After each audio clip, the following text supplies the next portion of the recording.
Hey everyone, welcome back to an all-new episode of Deep Linkers. I'm your host, Eric Rodriguez, joined as always by my co-host, Drew Grant, somewhere over here. And we are joined today by a very exciting guest. You may know his past work in the video game industry from years past, but currently on his channel, FilmJoy, it is Mikey Neumann. Mikey, thank you so much for being here. Hello, everyone. We're very excited to have you. As we mentioned just previously off camera, like our friend Adelia, who's a big help here at Passion Fruit, is a huge fan of yours. That's how we got introduced to you. And we spent the holidays binging all your videos, just like going through your back catalog of everything. We love just like everything that you've done, you know, for channel, like the sort of presence that you've had that you've managed to make online. And wanted to have you on today just to sort of go over like, you know, the ins and outs of that. Yes, please. Let's talk about a wild career. Yeah. Well, actually, yeah, that's a good way to start it as any. I mean, I know that you originally were a video game writer, developer. You worked on Borderlands, a bunch of different series. But like, tell us how you moved into independent film criticism, YouTube. How did that transition work for you? Coming out of high school, literally coming out of high school, I think I'm going to be a Lutheran minister. So I think I have some sort of growing up to do. Right after I'm going to be a pilot, I'm going to be a film director. And that's really where I've focused my attention. And like video games comes out of nowhere because I was working on a couple of mods in the mod community for Half-Life, like Dave Defeat. I was very tangentially near Counter-Strike. Yeah. My name is in CS Estate, a classic level. Shout out Zaphod Beeblebrox. This is already off the rails. I'm sorry. Yeah, but yeah, I was an artist. I was a texture artist. I paint. Like, I'm a traditional artist, which is hilarious because I'm mostly disabled, so I would say my art is mostly digital now, but that's always been true. I guess I've always sort of created art on a computer and never really, like, I was creating levels and game types for like Worms 2 when I was in high school. Yeah. So I have a weird history where I want to see how games break, and that's, I guess, how I became a game designer. Oh, was that just self-taught? Was that all those skills just something you just acquired over the years? I mean, like I hate to call it the young and spoiled, but like I talked at universities, but never took a course on game design at universities because like it's my generation. I think the sort of cuspers coming into game design that sort of realize, oh, this is an art form we could train in and help make a larger, clearly successful business out of game design. I wish it were less predatory, that brilliant thing we made. Well, how did you decide then to move over into film criticism? I mean, like gaming and film, it feels like there is a natural overlay there, but how did you decide to move into that? Yeah. So this is stupid. So when we started Movies with Mikey as a sort of side YouTube thing, it was originally on this channel called Chainsaw's It Original. I was doing with my friend Chris Straub. And it was like I'm going to talk about 90s movies, and sort of the bit was, what if I talk about Lady Hawk, but every frame a painting, you know? Like sort of the... And it was, I did a few episodes of like the old, like Last Action Hero is actually genius. And here's why. It is. It truly is. It's way better than anyone gives it credit for. Agreed. But I sort of took a few month break when I was like, well, nobody's really watching this. It's like a funny bit, but like a lot of people interact with the bit that aren't understanding. It's, you know what I mean? Like, which is the story of YouTube forever. But I do a piece, I take a 2-month break and I do a piece on The World's End. It's Saturday, like morning when I release that. And Edgar Wright tweets it twice. Wow. And then Simon Pegg, while still in charge of his Twitter, like this is way back in the day. So Simon Pegg was actually Simon Pegg on Twitter.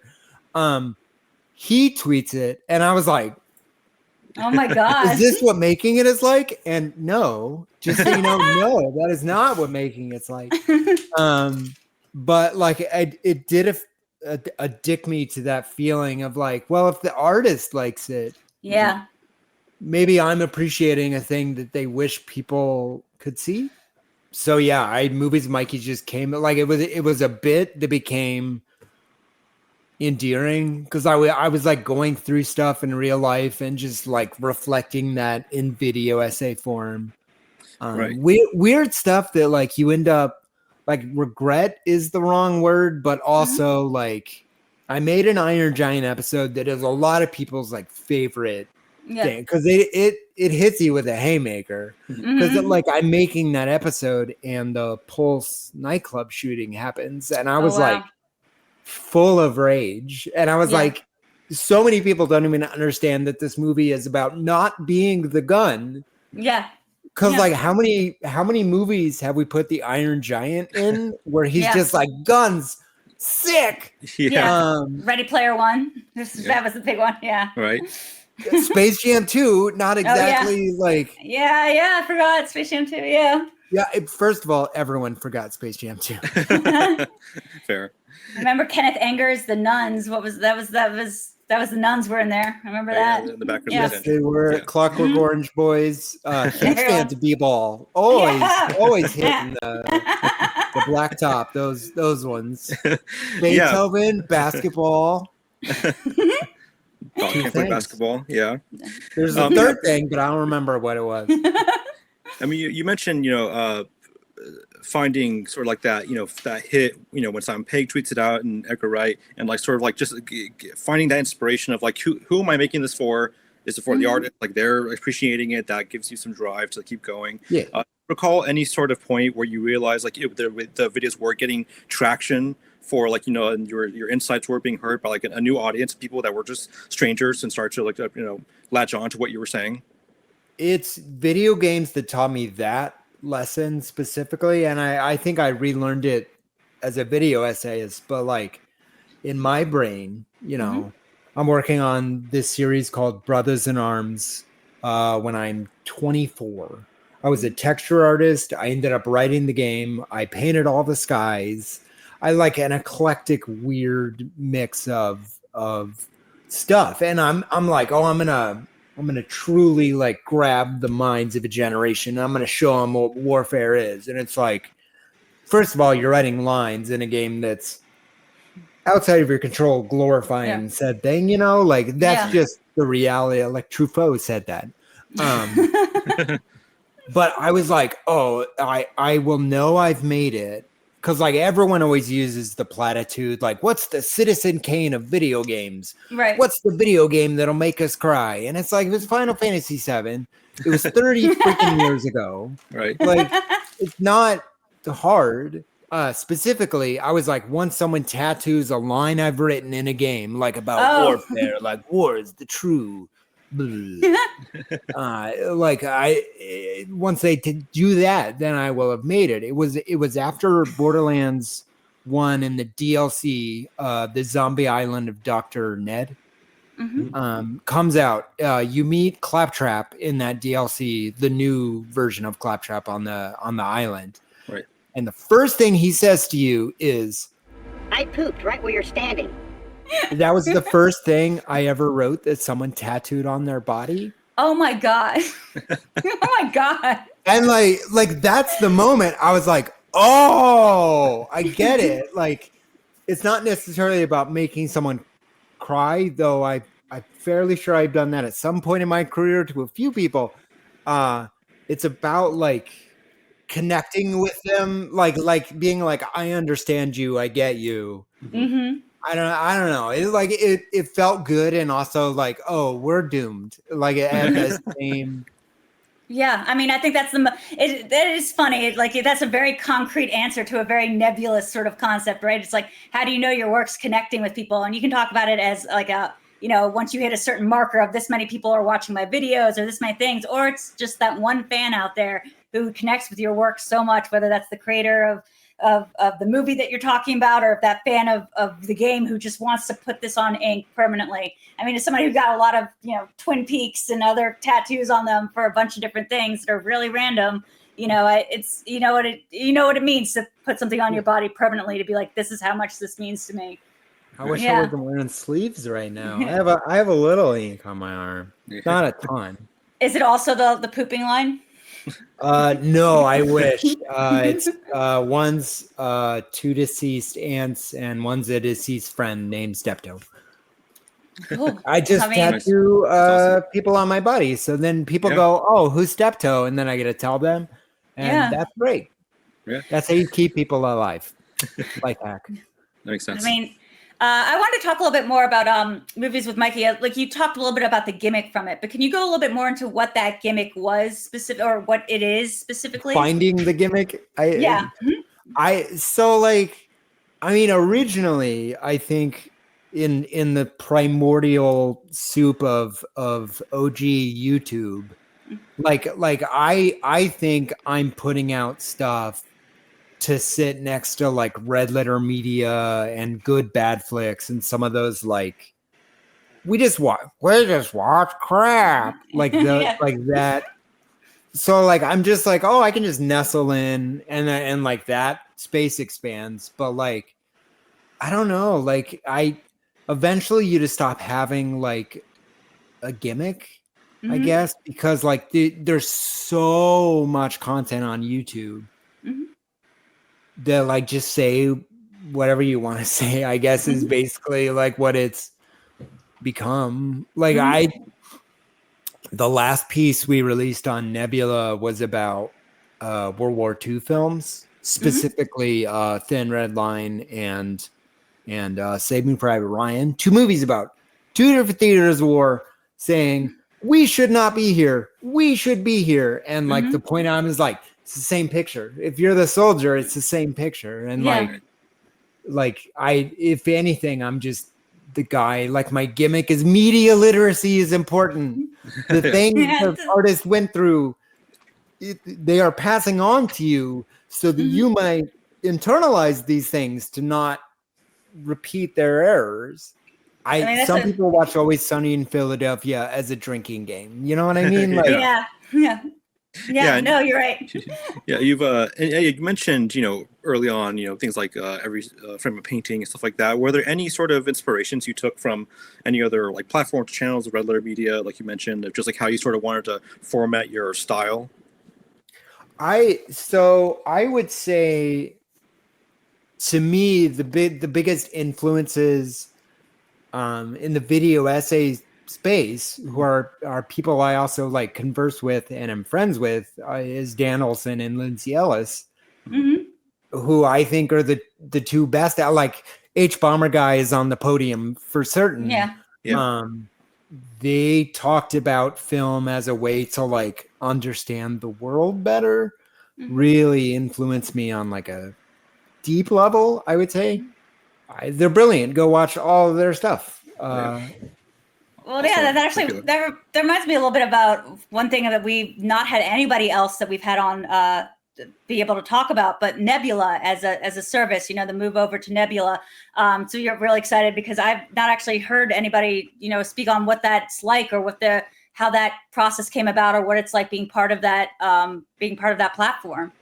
It's nice to be with a group of artists who all have the same intention in mind, which is artists should be the ones getting paid and the private jets less so. So like that is I think the goal for, I can speak for the artist, not anyone else, but like having a platform that is successful and growing a user base, because that's the hardest part, is like Peacock is doing this, right? Like like it's a steady incline with content that continues to like push bar. I would have given Lindsay an Emmy for the Beatles thing. I guess that makes me biased because I was in it as it's some asshole around the Beatles. I really don't even remember. There's so many, but yeah, I appreciate any place that wants to make original content that belongs to us, and like I think it's a really interesting, fun experiment.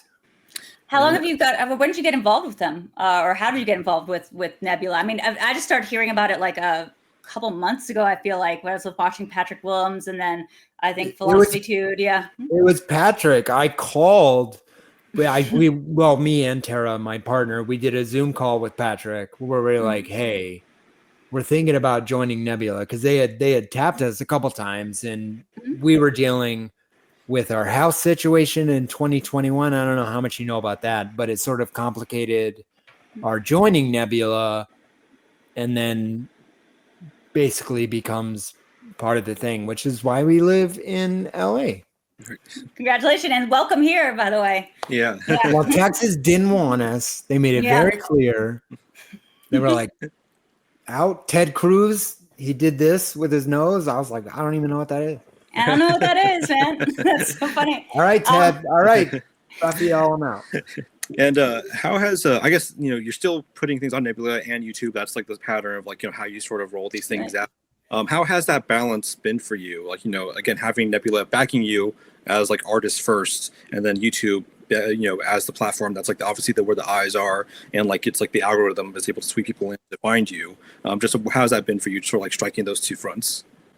I would say just because the relationship as it is now is just me and Tara making FilmJoy. The staggered release schedule is a little bit problematic for us, so I think we're going to go back to sort of a mostly closer release schedule in the new year. We already announced that to Patreon, so I don't think I'm I'm pretending I'm looking at my people. Yeah. Is that okay? Yeah, as long as it works. Yeah. Getting into, say Nebula and finding, people like Patrick, Lindsay, and so on, and like getting to have them as peers, has that influenced, like, again, like your, motivation or like your input of how you approach the work, just because like you're now like shoulder to shoulder with like these people? Giants. Yeah. I mean, it does. I think it influences me in like a different way. So like, nobody's going to shoot a better frame than Dan and Patrick Willems, like just facts. And like, it's harder for me to like set up shoots and like go to shoots, because like I'm pretty much stuck here most of the time. And then if I'm out and about, it's on a walker. So it's like, how do I compete on a level? Because it's not really competing. We're all friends, and it's we want everyone to succeed, but it's like, how do I like exist in this conversation and not be this, I don't know. Like I think part of it was for a while, I would say more and more outlandish things, because that does work. And like, what is the lesson you learn from that? So like, sorry, you said tangents are good. So I started thinking about the Thanos Marvel episode, a thing that I've been stabbed about 437 times for. I like, obviously I'm angry, but like I'm expressing anger that I was listening to all of my friends and them coming back from Infinity War and being like, well, I don't know about this. And I was like, you know what? I'm going to be the internet's jackass on this one. Yeah. And it is from like my soul, but I don't know, like it was our fastest viewed video ever. It was our most controversial. Absolutely. I should have done that again. And we didn't. And that's where I was like, all right, what kind of YouTuber am I? Because like the Mr. Beasts of the world will tell you, give everybody the finger, offer them $100, but don't pay it. And like what is the shape of artistic commentary we want to like interact with? Absolutely. Yeah, because obviously when you talked about Movies with Mikey started off with like, looking back with like an appreciation for things that were otherwise looked over or underappreciated, in your opinion. And you started in 2014 with that. And since then, the sort of culture around, internet discourse and like movie discourse has just gotten just more volatile in terms of like stand with it, like, what? Star Wars. Oh my God, Star Wars. Look to your people, make sure it's okay. I was And then, you know, running Let's check alongside it for that, lasers. for, you know, like not just like discourse about movies and art, it's just like also just the way like YouTube has like promoted, you know, cynicism and like snark and like this sort of like, you know, approach to material with like a sort of side eye rather than like, you know, just genuine appreciation. And, like, because that runs up the algorithm of like you said, how do you game the system? The easiest way is to get people, you know, sort of like angry or whatever. What I love about FilmJoy and Movies with Mikey is just that it's just purely, you know, appreciation. It's like dissecting sort of like your appreciation of like how these things work for you, what you can pull out of it that's like meaningful. And I guess how has that experience, you know, been for you in the last decade, sort of like navigating internet discourse, algorithm discourse? It was weird. So like back in the day when I'm like starting, because the whole like I'm gonna tell you why a movie is worth more of your time than you just dismissed it. Because I feel like the episode of Movies of Mikey where I was like, oh, this is what it is, was Sunshine. Yeah. A movie where I was like, you need to think a little bit harder about metaphors. Everyone dismissing this movie as a third act blunder. Like, that's so funny. Eric loves Sunshine. It's like one of his Yeah. favorite movies. Right, I like- love Sunshine, yeah. Yeah. as photography and movies goes, unbeatable. Like number one. Cast, cross the board Crazy amazing. Yeah, crazy cast now. And they worship the sun as a god, and then they have to fight the sun devil. And I'm like, Yeah. Yeah. Also, great soundtrack. We love that soundtrack. Oh, It's got yeah. some good songs. Yeah, it's got some That's- great sounds on it. Yeah. that's top soundtrack 3 was- all time, Yeah, for that- sure. But Like that the main track, I think yeah, was yeah, sort of what I realized was because even on like bigger stuff like Interstellar or Oppenheimer or Barbie, I'm still like coming from a place of everyone's talked about this to death. I'm now going to say something that is just from a perspective that maybe you haven't thought about, or like truly like the Oppenheimer story about needing Oval Office and them losing the set and them having like 3 days to put one together, and they like pull the Veep set out of vacuum packing and they like rebuild it and redecorate it, and you would Oh, never that's know. so funny. That's so funny. I You didn't know never that. know. And it's like, Yeah. that's the kind of stuff I'm like, not only is this movie incredible, it's also kind of a miracle Yeah. every scene. So, Yeah. and that's what a production designer does, is like Christopher Nolan walks in and goes, I want to shoot on an SR-71 Blackbird on Wednesday. Bye. And like that. And I Right. think like talking about Christopher Nolan movies, the cool thing is talking about the people who have to deal with what a genius like that does to you, because like you need the best people at like every level, and when you have the auteur, that's just French for author, everyone. When you have the auteur, like I don't know, like it's when you don't have the right production crew behind a good director. I don't know. There's so many examples in my head coming to mind. Like, I was thinking the Mario movie, like the original Super Mario movie. That was one of those those Italian examples. producers. Yeah.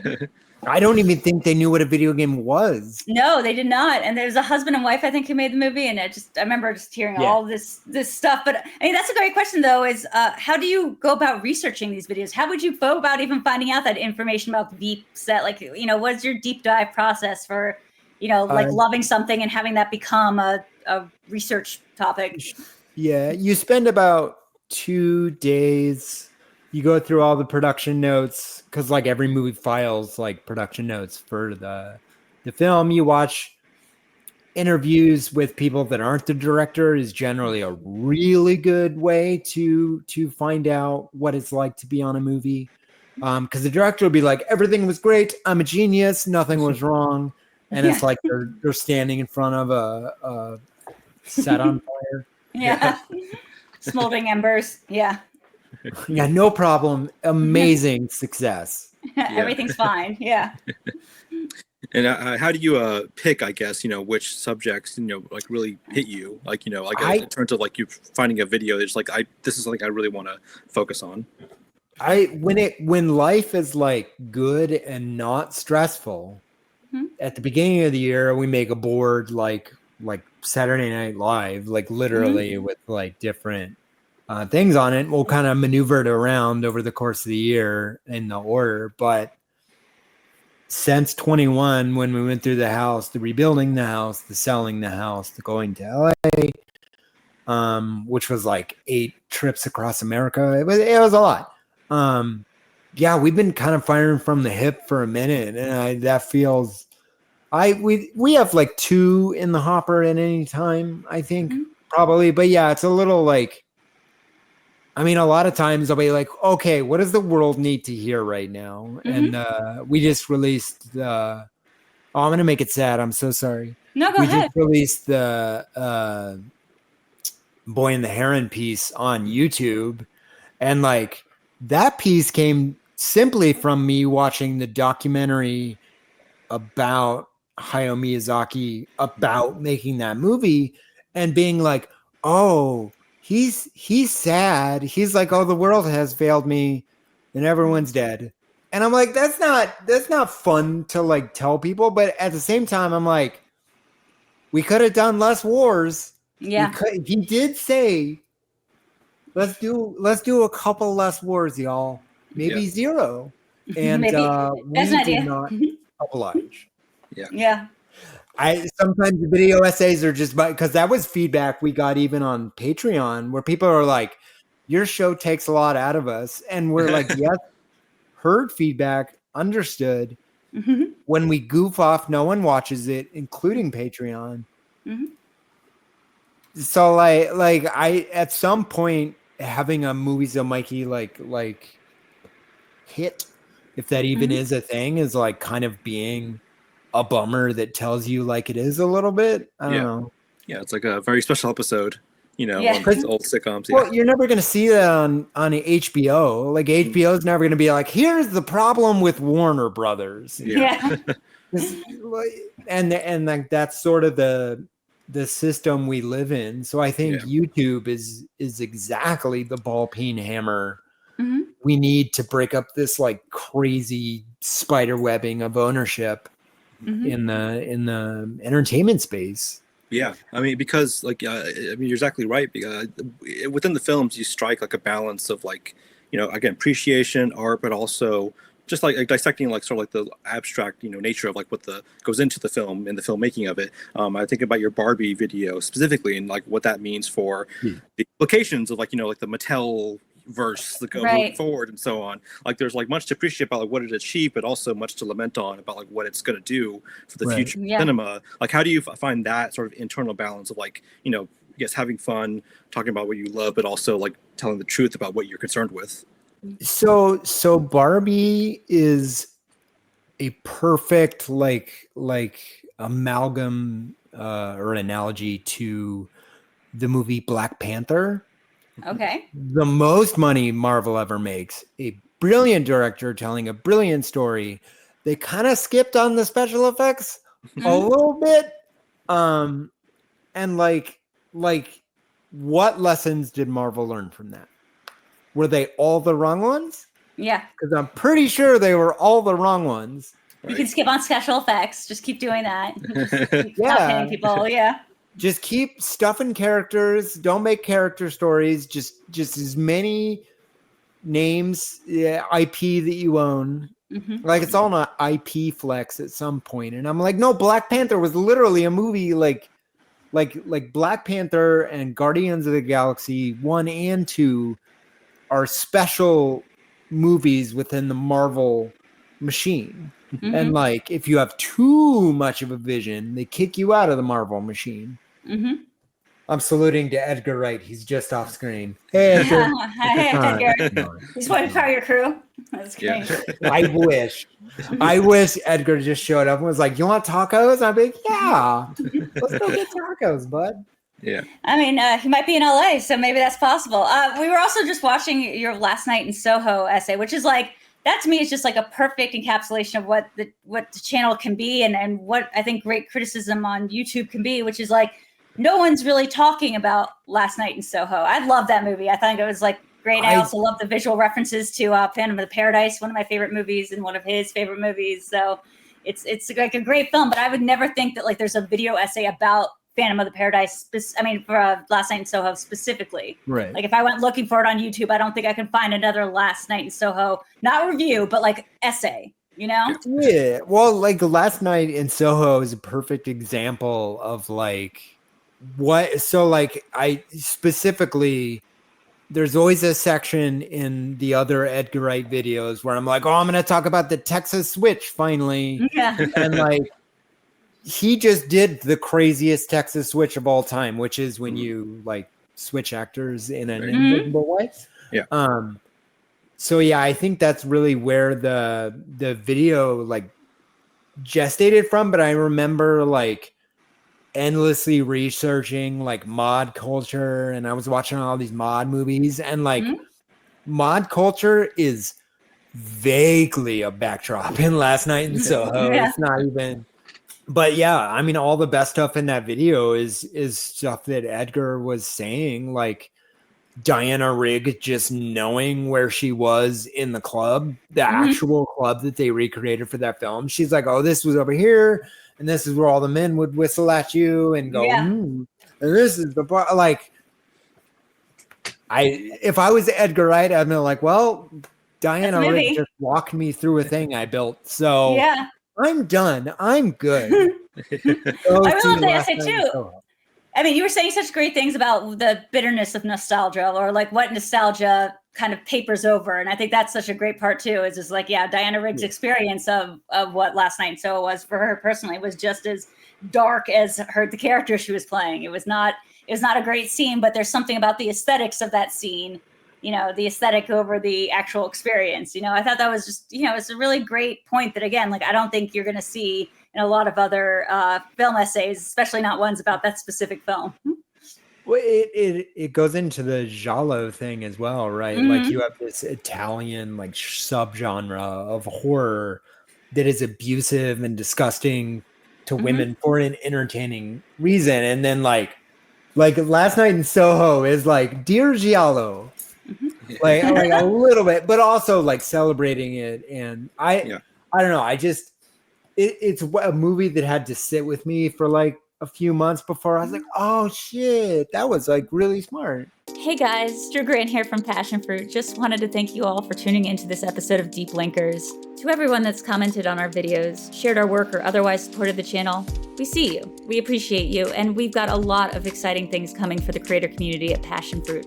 If you haven't already, the usual stuff on YouTube always helps us, like hitting that like button and subscribing with that little bell so you'll be notified about new videos. We also have a bi-weekly Passion Fruit newsletter that focuses on the creator industry, which you can sign up for through the link in the video description and the pinned comment. Twice a week, you'll get our best stories, as well as exclusive interviews, expert reviews, and the latest resource guides to help you navigate every stage of the creator journey. We even got a weekend newsletter on the way, with a curated creator spotlight that focuses on the best online content from the people who make it. You. Thanks again for supporting Passion Fruit and Reactorverse and Deep Linkers, and helping make your content your business, and giving love to people who make the web. And obviously, you know, film is like such a big part of like, you know, your life and like what you know, your work and like our lives as well. We met actually through like a movie trivia league that we were both a part of. I was the editor for. She was a competitor.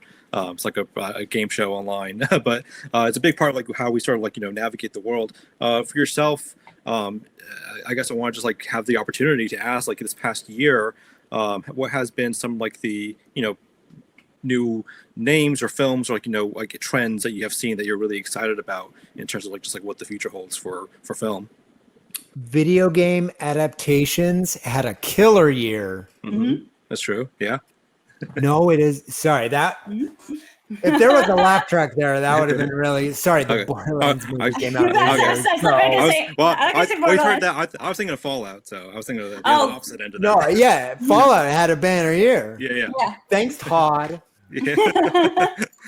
It's like the cycle is all but solidified at this point.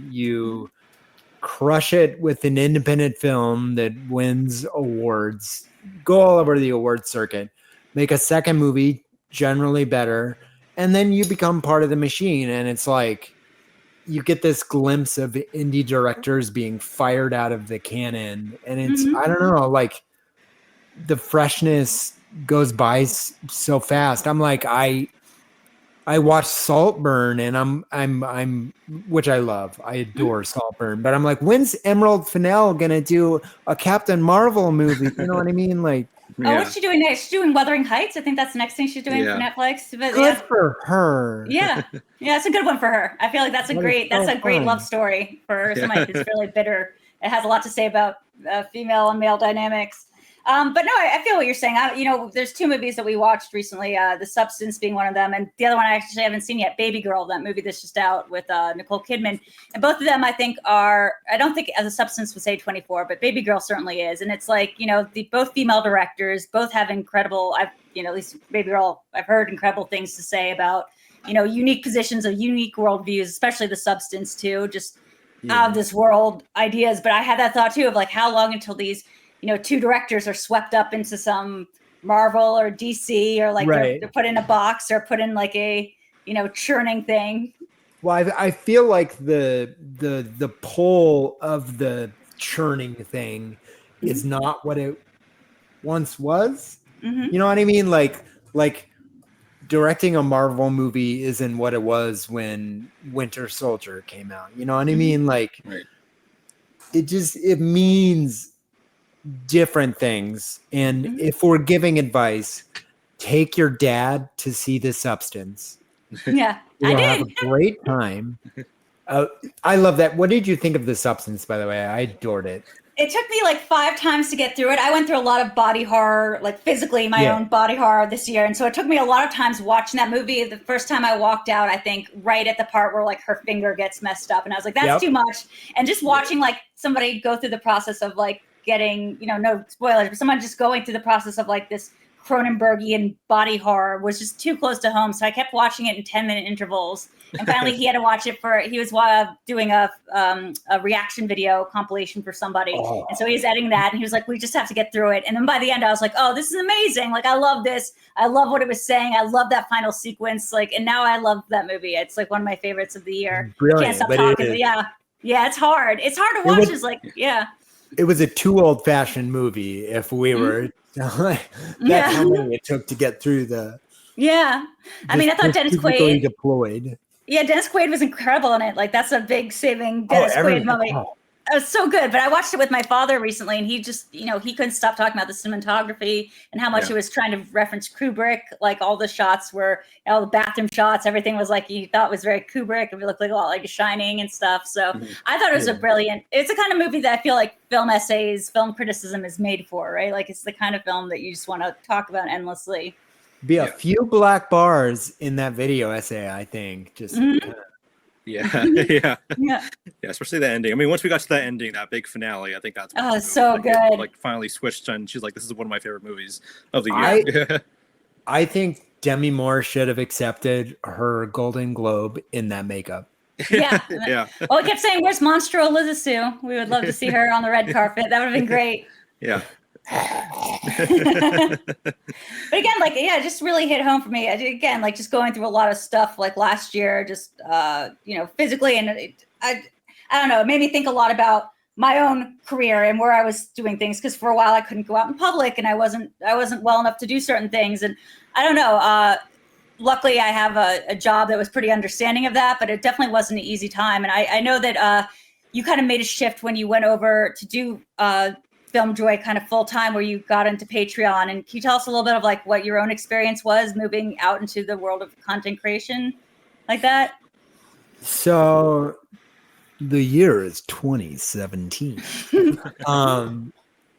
I've just experienced medical anomaly number 40 or whatever, and I decide to retire from games because I'm like, I don't even know how I'm going to deal with this, and I certainly don't know how I'm going to deal with that. So I'm just gonna going back to that moment, it was definitely like a a jump. I just put up a Patreon and I was like, if you're interested, and it was like that day, it was like a living wage, and I was like, oh shit. And I that transition was very easy. I think it's trying to find a way to transition back into something in this super unstable entertainment marketplace we have right now has been interesting.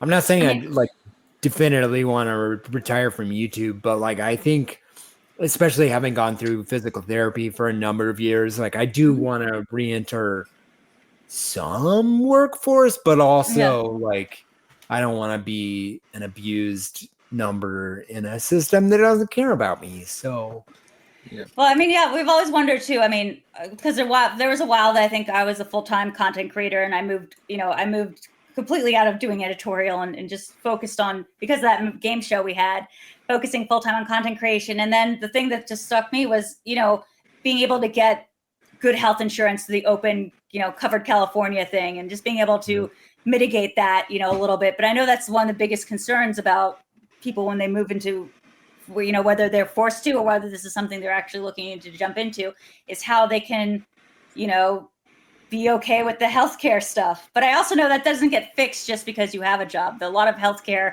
and a lot of jobs now also just sucks. It's not something that you can just assume is going to work out.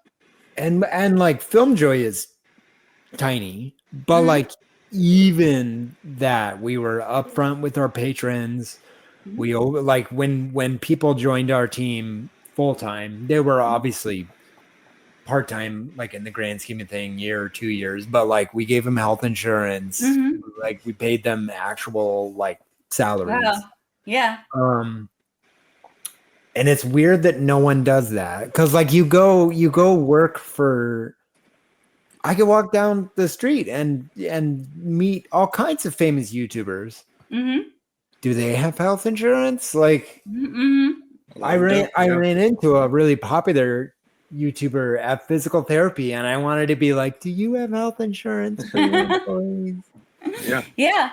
I mean, a lot of these people don't have health insurance for themselves. I think it's, one of the things that we really are passionate about here is making sure people understand that they are a small business. Once you become a YouTuber, and you are a small business, and that entails you to certain rights and certain opportunities that like you don't have as an individual. And it's pretty empowering, but it does take some literacy, or at least some education, to understand what you have now when you are a content creator and is a business and you're making money. It's not just, you're not just doing this as a side hustle anymore. This is an actual business, There's this like, sorry to be old Papa Mikey for a second, but we're going to talk about the 90s through the early 2000s into the 2010s. Like, workers' rights just fall off a cliff, and like so many businesses start predicated on abuse of employees and becoming rich as fast as possible. We designed entire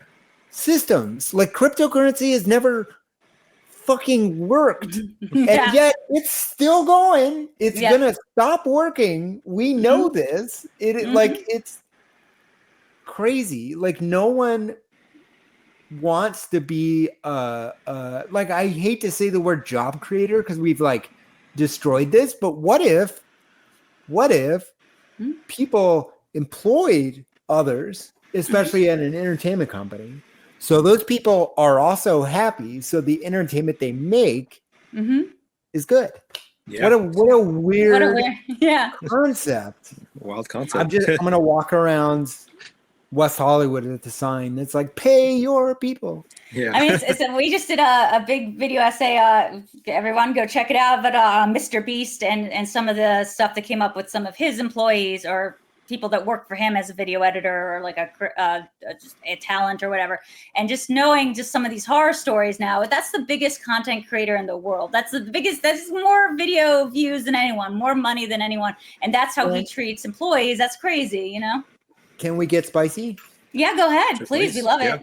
What do you think of The Beast Game on Amazon Prime? we decided to go with the second season of Squid Game instead of watching the real life version. But, Okay, having seen both, Squid Game season 2 definitely better. Yeah. So like, optics is definitely a word that Mr. Beast does not get. Like, he actively mentally abuses these people, tortures them, and like, he just openly lies to them, and he's like, oh, they believe me. Like, it is a bad show. Yeah. And I am shocked by it. And I wanted to say, don't do a second season, Amazon. No bueno. Yeah, I mean, that's a large part of what the video covers, and just like, I think there's human toll. He doesn't take the human toll into account. Like, he's kind of like, I don't want to label anyone something, but like, and like, he parades around his cis white friends, like, so it's just a boys club where they're just torturing people, and like, it's shocking. Like, I don't know how any major corporation was like, this represents us. He's standing on a pile of money. It's literally the scene from The Dark Knight where the Joker is that's Jimmy. right. Yeah, That game was bad. It was bad for you. Yeah, and I think it goes back to what you're saying, just like, corporations just taking the wrong lessons of like what they see. They see numbers, they see success, and I think like we can just translate that into like a mainstream TV show that general audiences can enjoy. And I think a lot of people are understanding like that doesn't translate exactly 1-to-1. Just because you can be big on YouTube doesn't mean the way you game the system can then be carried over into like a regular show that general audiences, the mainstream audiences can appreciate. And you're so right. It's just the wrong lesson. It's just looking at things like watching him do a bunch of videos and being like, I guess what we love to see is him torturing people, instead of like, I guess what I like to see is people with big numbers doing big things, I realized I watched a video essay about this show this morning, and I'm wondering if it was yours, because the fact that like super stuck with me was Squid Game season 2. The cash prize is 4.5 million. Yeah. And Jimmy is like 5 million on the Beast games. And I'm like, not a competition. Like, right. And did you see he had this tweet, not to go, too far it's upfield, but like he had this tweet where he's like, hey guys, like, what about like, who did you pitch it to? A24? Yeah. He tweeted to A24 and he's like, hey guys, what about a movie that's like this, like My Games, except somebody would die in the challenges, and so it's like a scripted movie where somebody dies doing our Beast games, and it's like, just literally Squid Game. You just came up with the concept of literally doing Squid Game. Do you think this is its own idea? Yeah, that's crazy. That's crazy because he's already done a video called Real Life Squid Game. That's like one of the big videos that made him famous. It's just the Ouroboros, just the snake eating itself constantly over and over. It's crazy. I'm going down a rabbit hole remembering how many challenges, because there's 4 episodes this season, how many challenges are around popularity contests. Like half of them. What? Yeah. But I guess if you're Mr. Beast, that is what the world looks like, is one big popularity contest. Boom. Yeah. I think that's so right. And I think that's a good through line here. So we're taking the wrong lessons from everything. Like we're looking at the things that are successful, and then we're like, well, we must take the lesson that it's because of and not in spite of their poor labor practices. It's, because of the ways that they're exploiting people, or the ways that this, they were able to do it on a shoestring budget, probably because they didn't pay anyone. That's what we need to take into the successful, replication of this, instead of being like, well, no, maybe it was successful in spite of that, or, they were able to make money in spite of that. Petty, extremely petty. Complaint about the Beast show. Shocking number of Shutterstock elements. Wow. For like things that should be special effects, you're just like cute light pattern on Shutterstock and being like, ding, that'll do. And I'm like, bro, you have Amazon money. Like, Well, I wonder if it's just like the same. It might be the same video producer. He might just use his own video producers. And what we learned is like his video producers. It looks like he doubled the budget for the YouTube team. Yeah. It does look like a YouTube show for sure. Yeah. But maybe I just want my own Amazon show. What would that look like? A competition reality show, It would probably be like a bunch of artists and cooks and stuff, and like people rotating in and out of a house and creating art and meals together. And I don't know. I love when you throw elements together and see what happens. Generally not with toxic douchebags. Yeah. What was the one we were watching, Eric, that was like, oh God, it was also on Amazon. It was about the greatest show that was never made. The greatest show never made. Yeah, it's a... Yes. This is crazy. Not to get too off topic, but that was on Amazon or Max. But yeah, it's a 3-part docuseries about like a reality TV show that was being pitched to like these people in the UK, and they all signed up for it. But it was like a pyramid scheme of like, the competition is you can win $1 million, but you have to go out and earn $500,000.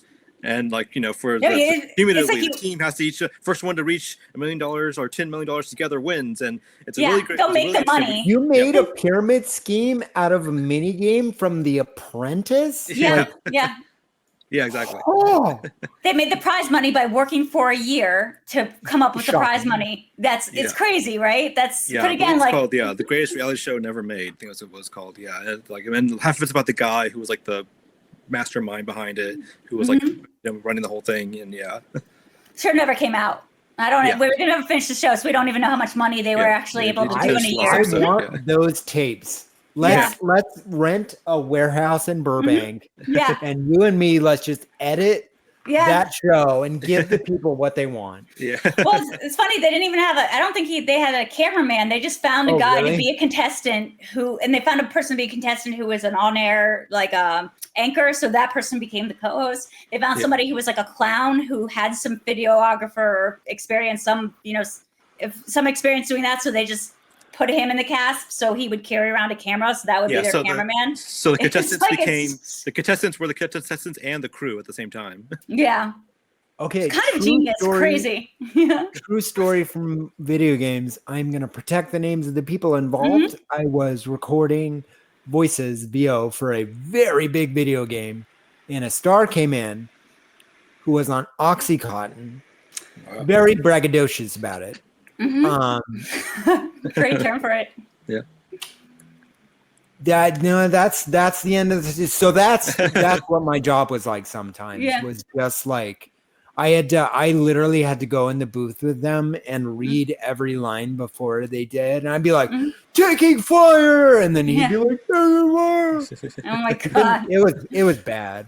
Yeah. I can imagine. But yeah, to sort of close things out here, Mikey, just in terms of like your, years on the channel and like how much you've accomplished with it, I guess what has been like sort of like the biggest takeaways that you've learned over the years, just developing your own style and your own engagement with film. I mean, I would say like don't be afraid to engage with art and be vocal about the way you do. I should make a coffee table book out of like comments telling me I'm wrong about everything that is ever exact. Like I do a video essay about video games, and somebody's like, "This fucking guy doesn't know anything about video games." So funny. Like, no. That's so funny. Like, you know what I mean? Like that. So like, don't listen to the hogwash. Like everybody's a hater because they don't make anything, and like that is going to manifest itself, I think, as anger sometimes. Like some percentage of the stuff, people are just trying to feel better about themselves because it's easy to type an angry thing. This morning we were looking at the YouTube comments, and the first comment this morning was on my Last Jedi video from 7 years ago. Happy anniversary! Like, to that one. Yeah. I hate the Last Jedi. And I'm like, bro, do you spend every day typing the Last Jedi, clicking a video, and then going, I hated the Last Jedi? Yeah. Some non-zero number of people are doing literally that. Yeah. Yeah. And I was 'cause like, okay, this is not worth engaging with. What's the other idea that there's some guy out there who's like, oh, this is the first time I thought about it, but I do hate The Last Jedi. Let me just put that on a 7-year-old video. Like, I never thought about it before, but now that I think about it, I hate Why that is movie. no one talking about this? Yeah. Hadn't thought about it in a while, but I do hate The Last. Somebody just waking up out of a coma right after having seen The Last Challenge Jedi. my wrong preconceptions about what Star Wars is and was. Oh no! Mikey, thank you so much for coming on today. We really appreciate it. Thank you for letting me rant for an hour at you about our broken system. No, we loved it. I hope Loved it. there was value in there. Absolutely. I wore my Sunnydale shirt just for you. Oh, Awesome. sweet. Oh, love Buffy. I wore this Furiosa shirt or Mad Max Fury Ooh. Road shirt. I didn't wear So anything. good. I didn't wear anything. I just brought my tattoos. You have all the stuff behind you. I got all this. I got everything behind me. It's just Yeah. like a crickets game of you can find all this stuff behind me.